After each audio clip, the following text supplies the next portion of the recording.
Hi friends, कैसे हैं आप सब। और आज है जनवरी की 16 तारीख। तो दोस्तों, क्या कुछ गार्डन में चल रहा है, चलिए एक अपडेट देते हैं आपको। और आपके साथ ही मैंने अपनी सारी विंटर गार्डन की जितनी भी सैपलिंग्स थी वो लगाई थी, तो उनका भी आपको एक छोटा सा अपडेट दूंगी। और हमारे देहरादून में इस वक्त बहुत ज़्यादा ठंड है दोस्तों, और कोहरा भी काफ़ी पड़ रहा है। तो इस टाइम पे जो फूल हैं वो ज़्यादा अभी खिले नहीं हैं, लेकिन उनकी जो ग्रोथ है वो आपको दिखाती हूँ।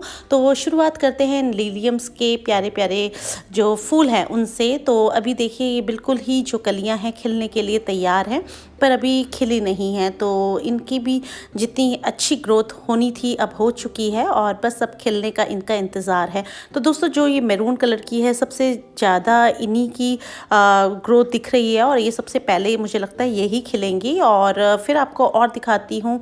ये है मेरा एक पिटूनिया अपडेट। तो दोस्तों, ये जो एक ट्रे आप देख रहे हैं, इसमें मैंने तीन तीन सैपलिंग्स लगाई थी, और ये देखिए पूरे ही गमले अब इनकी जितनी ग्रोथ होनी थी पिटूनिया की हो चुकी है, और बिल्कुल दिखाई भी नहीं दे रहा है इसके अंदर।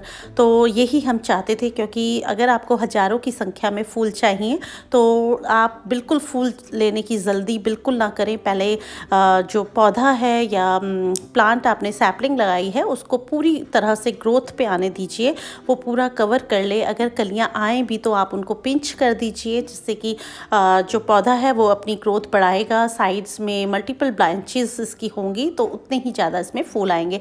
और जैसे जैसे ये आपको खरपतवार दिख रहा है बीच बीच में, जहाँ पर जगह छूटी है वो आप निकालते रहिए। तो इस तरह से दोस्तों, ये मेरी जो ऊपर वाली बालकनी है वहाँ पर ये कुछ ट्रेज रखी हैं। तो सोचा आपको इनका भी अपडेट दूं और दिखाऊं कि कैसे मेरी जो सैपलिंग्स आपके साथ लगाई थी उनका क्या हाल चाल है। तो उनकी ग्रोथ इस तरह से है। और दोस्तों, अब मैं आपको दिखाती हूं कि नीचे वाला जो मेरा गार्डन है उसमें मैंने जो सैपलिंग्स लगाई थी उनको भी आपको एक बार दिखाती हूं। तो ये देखिए दोस्तों, ये जितने भी एक वर्टिकल स्टैंड है इसमें मैंने सारे ही जो तरह तरह के फूल हैं उनको लगाया है। ये मैम्बुलेंस है, नीचे कैलेंडुला आप देख रहे होंगे। तो अब जो कलियां हैं वो इनमें भी बन रही हैं, और फरवरी तक ये सारे फूल खिल जाएंगे, ऐसी मुझे उम्मीद है। ये सब जिरेनियम्स हैं जिनको मैंने रिपोर्ट किया था, आप ही के साथ किया था। और क्यारी में आप डेहलिया देख रहे होंगे। बहुत छोटी छोटी सैपलिंग्स दोस्तों मैं लगाना पसंद करती हूँ, जिससे कि जब वो हमारे घर में आएँ तब वो पूरी ग्रोथ लें और तब वो अपने फ्लावर्स खिलाएँ। तो उस छोटी सैपलिंग्स का फ़ायदा ये होता है दोस्तों कि वो फुल ग्रोथ पे आती हैं। अगर हम बाज़ार से खिले खिलाए या जो थैलियों में पौधे आते हैं उनको लगा देते हैं, तो वो बस दो चार खिलकर फिर वो टाटा बाय बाय कह जाते हैं, और ज़्यादा हमारे साथ लास्ट नहीं करते। तो ये आपको पूरा ही एक बार गार्डन घुमाती हूँ, और छोटी छोटी जो सैपलिंग्स हैं उनमें अब ग्रोथ हो रही है। कुछ में फूल खिल रहे हैं, कुछ में अब कलियाँ बन रही हैं। तो इसी तरह से कुछ मेरा ये विंटर गार्डन है। तो आपको मैं अपनी सैपलिंग्स दिखाती हूँ पहले, कि मैं देखिए इस तरह की छोटी सैपलिंग्स लगाना पसंद करती हूँ। ये सिनेरेरिया की सैपलिंग्स हैं, एक बार मैं लगा चुकी हूँ, फिर थोड़ी सी सैपलिंग और लाई हूँ। तो इस तरह से दोस्तों मैं कुछ कुछ दिन बाद अपनी सैपलिंग्स लगाती हूँ, जिससे कि जो पहले लगाई हुई है उनमें फ्लावरिंग हो जाए, और फिर उसके बाद वो सुनसान ना हो गार्डन। और फिर थोड़े से फूल, थोड़ी सी सैपलिंग्स थोड़ा रुक कर लगाती हूँ, जिससे कि ये और आगे तक हमारे साथ बने रहें। तो इस तरह की छोटी सैपलिंग्स मैंने इनको ग्रोथ करती हूँ, जिससे कि फुल इनकी ग्रोथ हो और हमारे घर में ही ये अच्छे से खिले। तो ये देखिए, ये आम के पेड़ के नीचे सिनेरिया की पहले मैंने जो सैपलिंग लगाई थी उनकी ग्रोथ इस तरह से है। और यहाँ पे पीछे सप्लेरा रखा है, और कुछ जो आपको मैंने दिखाई थी गुलदावरी के जो मुझे प्लांट्स या फ्लावर्स पसंद थे उनके गमले रखे हैं as it is, as a mother plant. तो दोस्तों, इसी तरह से जो आपको पसंद होते हैं कलर्स या फिर वैरायटी, आप उसको ज़रूर रखिए नेक्स्ट ईयर के लिए भी। तो हमारे पास एक वैरायटी बनी रहती है, हमारे पास एक अच्छा सा कलेक्शन तैयार हो जाता है फूलों का भी। और इस तरह से दोस्तों यहाँ से कुछ जो मेरा गार्डन है इस तरह है। और यहाँ पर देखिए बिगोनिया के कुछ गमले रखे हैं, पीछे वाली क्यारी में कैलेंडुला हो रखा है और छोटी छोटी सैपलिंग्स उनकी लगाई थी। अब उनमें भी थोड़ा जान पकड़ने लगी है सैपलिंग, क्योंकि ठंडा बहुत ज़्यादा है और धूप तो दिन में निकलती है लेकिन बहुत ठंडी ठंडी धूप है। तो जो पौधे हैं इतने ज़्यादा पाला पड़ने से वो पूरी तरह से ग्रोथ नहीं ले पा रहे हैं। तो आपको अपनी जितने भी प्लांट्स हैं आपको दिखाती हूँ। यहाँ पर पीछे की जो ट्रेज़ हैं इनमें भी पिटूनिया लगाया है। और दोस्तों ये जो बिल्कुल आगे आप हैज देख रहे हैं इसको मैं निकलवा दूँगी, जिससे कि ये जो मेरे गमले हैं इनको मैं पीछे करके लगाऊं और गार्डन थोड़ा और बड़ा दिखे। और यहाँ सब कुछ यहाँ पे जिरेनियम्स रखे हुए हैं। तो कुछ जिरेनियम तो दोस्तों ये देखिए गुच्छों में फूल देने वाले हैं, और कुछ मेरे पास जो है ये ऊपर आप देख रहे हैं ये जिरेनियम आईवी हैं, यानी ये बेल की तरह नीचे लटकते हैं। तो हमेशा इनको हैंगिंग बास्केट्स में ही हम लगाना पसंद करते हैं, लेकिन अगर आपको कलेक्शन के लिए रखना है तो थोड़ा सा उनको गमलों में भी मैंने लगा रखा है, जिससे कि हमेशा मेरे पास एक वैरायटी बनी रहे और आपको आगे लेकर आती हूँ। तो दोस्तों ये वाले जो आप गमले खाली देख रहे हैं इनमें भी एक छोटी छोटी सैपलिंग्स लगाऊंगी। ये गुलदावरी के गमले थे जो खाली हैं, ये सब आईवी जिरेनियम है जो मैंने हैंगिंग बास्केट्स में लगाया है। तो आज एक अपडेट है आपके लिए और सारा ही आपको गार्डन घुमा दिया है, जिससे कि अगले महीने जब मैं आपको एक गार्डन अपडेट दूं तो आपको पता हो कि कितनी ग्रोथ मेरे फूलों ने ले ली है। तो ये देखिए कितने प्यारे मल्टी पेटल्स हैं ये जिरेनियम, और ये है पिटूनिया। तो छोटी छोटी बास्केट में छोटे छोटा एक एक सैपलिंग मैंने लगाई थी। अब ये फूल देने लग गए हैं, तो इसीलिए मैंने इनको ज़्यादा पिंच नहीं करा कि छोटा, बहुत ज़्यादा छोटा पॉट है तो उसमें जो फूल खिल रहे हैं तो प्यारे लग रहे हैं। तो बस इनकी डेड हेडिंग करते रहिए। और ये है एलाइसम। तो दोस्तों बहुत सुंदर फूल होते हैं, बिल्कुल छोटे छोटे, ऐसा लगता है दूर से जैसे कोई बर्फ़ पड़ी हो, और बहुत प्यारी खुशबू आती है इनमें। तो बहुत सुंदर लगते हैं ये फूल मुझे। और दोस्तों इसमें 3-4 कलर्स आते हैं, जैसे ये वाइट है, पर्पल होता है, मोव कलर होता है।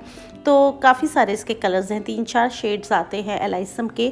तो इनको भी आप अपने गार्डन में ज़रूर ऐड करिए। और ये नीचे आप जो देख रहे हैं वाइट गमले, ये हैं इम्पेशंस और ये है मैम्बुलेंस। तो मैम्बुलेंस दोस्तों जो आगे की तरफ रखा था जहाँ पर धूप पड़ रही है वो सब खिल रहे हैं, लेकिन अभी इनमें फ्लावरिंग शुरू नहीं हुई है, क्योंकि यहाँ पर जो धूप है वो कम देर आती है। ये सब जिरेनियम्स हैं और ये फिर पिटूनिया की एक छोटी सी बास्केट। और दोस्तों आजकल जो मेरा ये वाटर टैंक आप देख रहे हैं जिसमें वाटर लिलीज़ हैं, तो ये सब डॉर्मेंसी में हैं। तो आप देख ही रहे होंगे इनमें कोई हरकत आपको नज़र नहीं आ रही है। तो जैसे मार्च आएगा तो ये सब लीव्स फिर आ जाएंगी और फिर ये अप्रैल मई से फिर ब्लूमिंग स्टार्ट हो जाएगी। तो इसी तरह से कुछ आजकल गार्डन में ये सारा आपको अपडेट दे रही हूँ। और ये हैं स्टॉक के फ्लावर्स। तो देखिए कितने खूबसूरत लगते हैं, ये डबल पेटल के स्टॉक के फ्लावर्स हैं। दोस्तों स्टॉक के लिए आपको अगर बहुत ज़्यादा धूप आपके गार्डन में नहीं आ रही है तब भी खिल जाते हैं। और आगे वाली लाइन जिसमें ये ब्लैक कलर के आप गमले देख रहे हैं ये सब है फ्लॉक्स, और इसके पीछे है ये बिगोनिया। तो बिगोनिया को ज़्यादा धूप की ज़रूरत तो नहीं है, लेकिन आजकल पाला इतना पड़ रहा है कि उसके कारण जो पौधे हैं वो गल रहे हैं। और ये पीछे की साइड जो मैं आपको दिखा रही हूँ छोटी छोटी कैलेंडुला की पौध है। कुछ पौधे पहले लगा दिए थे तो उनमें फ्लावरिंग हो गई है। और ये स्टॉक है दोस्तों, ये भी हाइब्रिड स्टॉक है। तो 5-6 पौधे मैंने इकट्ठे करके एक साथ लगा दिए थे, तो कितने सुंदर लग रहे हैं। और पीछे आपको दिखाती हूँ ये सारी जो बेल आप देख रहे हैं, ये बहुत सुंदर गुलाब है इसमें बेल वाला, और साथ में है लहसुनिया की बेल। तो दोस्तों ये देखिए छोटी छोटी सैपलिंग्स मैंने पेंसी की लगाई थी, तो ऑलमोस्ट सब ये अब खिलने के लिए तैयार हैं, पौधे ने ग्रोथ ले ली है। तो इसी तरह से ये देखिए छोटी वाली वॉयला वाली वैरायटी है ये, और बहुत छोटे छोटे फूल खिलते हैं ये, बिल्कुल कितने खूबसूरत लगते हैं ये वाले छोटी वाली पेंसी जो होती है। क्योंकि ये पहले देसी वैरायटी एक आती थी तब तो ये बहुत हमारे गार्डन में होते थे, लेकिन जब से ये हाइब्रिड आने लगे हैं तब से ये वाले फूल थोड़ा देखने में कम मिलते हैं। तो इसी तरह से दोस्तों आजकल मेरा कुछ गार्डन है और यहाँ सब पिटूनिया है। पिटूनिया में ये देखिए फ्लावरिंग शुरू हो चुकी है। कुछ पिटूनिया मैंने क्यारी में भी लगाए हैं। ये सब डेंथस है, तो डेंथस के दोस्तों कलर्स बहुत खूबसूरत होते हैं और ये एक परमानेंट प्लांट होता है। अगर आप इसको बचा सकते हैं तो ये पूरे साल भर आपको फूल देता है। और ये ऊपर की साइड जो आप बकेट्स देख रहे हैं इनमें भी पिटूनिया लगा है। तो दोस्तों जो धूप है वो कभी आती है कभी जाती है, तो आजकल जो है हमारे यहाँ धूप मुश्किल से मिलती है। तो लेकिन जब भी जितनी भी धूप है उस हिसाब से थोड़े थोड़े फूल अब उन्होंने ग्रोथ पकड़ना शुरू कर दिया है। और पीछे की साइड आप ये डहलिया देख रहे होंगे, ये सब डेंथस है दोस्तों। पीछे एक लाइन मैंने डेंथस की लगाई है, तो ये देखिए सब पीछे की साइड से आपको दिख रहा होगा। और ये आगे वाला जो मेरा एक फ्रंट गार्डन है वहाँ मैंने पिटूनिया लगाया है। तो आप देख रहे होंगे छोटी छोटी सैपलिंग्स अभी तैयार हो रही हैं, इनकी फूल लेने की जल्दी मैंने बिल्कुल नहीं करी। और ये सब है मैम्बुलेंस। तो मैम्बुलेंस इसलिए दोस्तों यहाँ खिल गया क्योंकि यहाँ पर धूप सुबह ही आ जाती है और पूरे दिन की धूप रहती है। तो ये देखिए कितने प्यारे कलर्स हैं, मैम्बुलेंस के शेड लिए हुए हैं कुछ।